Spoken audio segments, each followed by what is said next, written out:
అందరు మీడియా మిత్రులకి నమస్కారం. నామినేషన్ ఏనికి నేను వచ్చినాను. ఒక ముహూర్తం ఉంటుంది, ఒక మంచి సమయం ఉంటుంది. ఆ సమయం చూసిన తర్వాత నేను పార్టీ ఆఫీస్కి వచ్చినాను. ఫామ్ కూడా తీసుకున్నాను. ఈ ఫామ్లో 10 మెంబర్స్ కౌన్సిలింగ్ మెంబర్ సైన్ కావాలి, సంతకం కావాలి.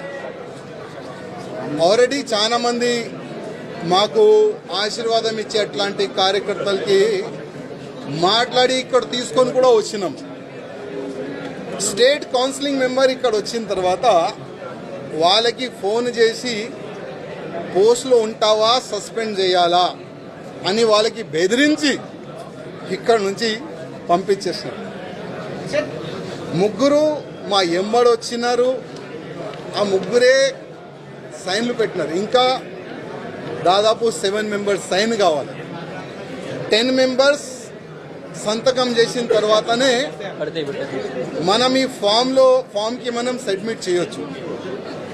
కానీ ఆల్రెడీ డిసైడెడ్ ఎవరికి ప్రజెంట్ చేయాలి, ఎట్లా చేయాలి అని ఆల్రెడీ వాళ్ళు డిసైడ్ చేసుకొని పైన కూస్తున్నారు. కానీ ఇవాళ కిషన్ రెడ్డి గారికి, అదేవిధంగా కేంద్ర మంత్రి వచ్చిన మేడం గారికి లిఖిత రూపంలో ఒక లెటర్ నేను ఇచ్చినాను. కిషన్ రెడ్డి గారికి ఒక మాట చెప్పి వస్తున్నా. కిషన్ రెడ్డి గారు, మీ చేతి నుంచే ఇవాళ భారతీయ జనతా పార్టీలో నేను జాయిన్ అయినా. నేను నా రాజీనామా మీ చేతికే ఇస్తున్నా, ప్లీజ్ మీరు యాక్సెప్ట్ చేయండి అని కిషన్ రెడ్డి గారికి ఒక లెటర్ ఇచ్చి వచ్చిన, రిజైన్ లెటర్ పార్టీ.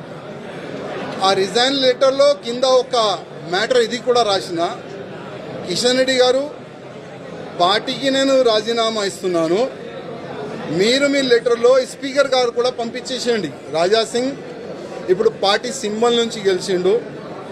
రాజాసింగ్ ఇప్పుడు బీజేపీ ఎమ్మెల్యే కాదు, ఆయనకి సస్పెండ్ చేయనని స్పీకర్ కూడా ఒక లెటర్ రాసిస్తే నేను దానికి సపోర్ట్ చేస్తాను. ఎందుకంటే పార్టీ సింబల్తోని గెలిచిన తర్వాత, పార్టీకి రిజైన్ ఇచ్చిన తర్వాత పార్టీలో అంటే పార్టీ బీజేపీ ఎమ్మెల్యే ఉండకూడదు కదా అని ఆ విధంగా ఒక లెటర్ మా కిషన్ రెడ్డి గారికి ఇచ్చి వచ్చినాడు.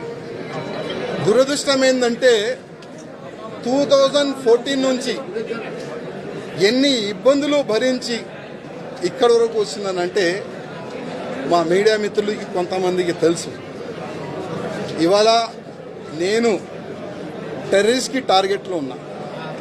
నేను కాకుండా నా ఫ్యామిలీ మొత్తం ఆ టెర్రరిస్ట్ టార్గెట్లో ఉన్నారు. కానీ ఎంత కష్టపడి ఇవాళ లేకపోతే రేపు బీజేపీ గవర్నమెంట్ తెలంగాణలో వస్తుంది అనుకుంటాం. కానీ దురదృష్టం ఏంటంటే తెలంగాణలో బీజేపీ రావద్దు అనేవాళ్ళు చాలా జమ అయిపోయినారు పెద్దోళ్ళు. ఇప్పుడు వాళ్ళే అనుకోకపోతే మేము ఎంత కష్టపడి మా ఫ్యామిలీని రిక్స్ చేసిన తర్వాత, ఇంత పని చేసిన తర్వాత లాభం మేము ఉండవు కదా. అందుకోసం అయ్యా, మీ పార్టీకి దండం, మీకు దండం అని ఒక లవ్ లెటర్ ఇచ్చి వెళ్తున్నాం. జై శ్రీరామ్.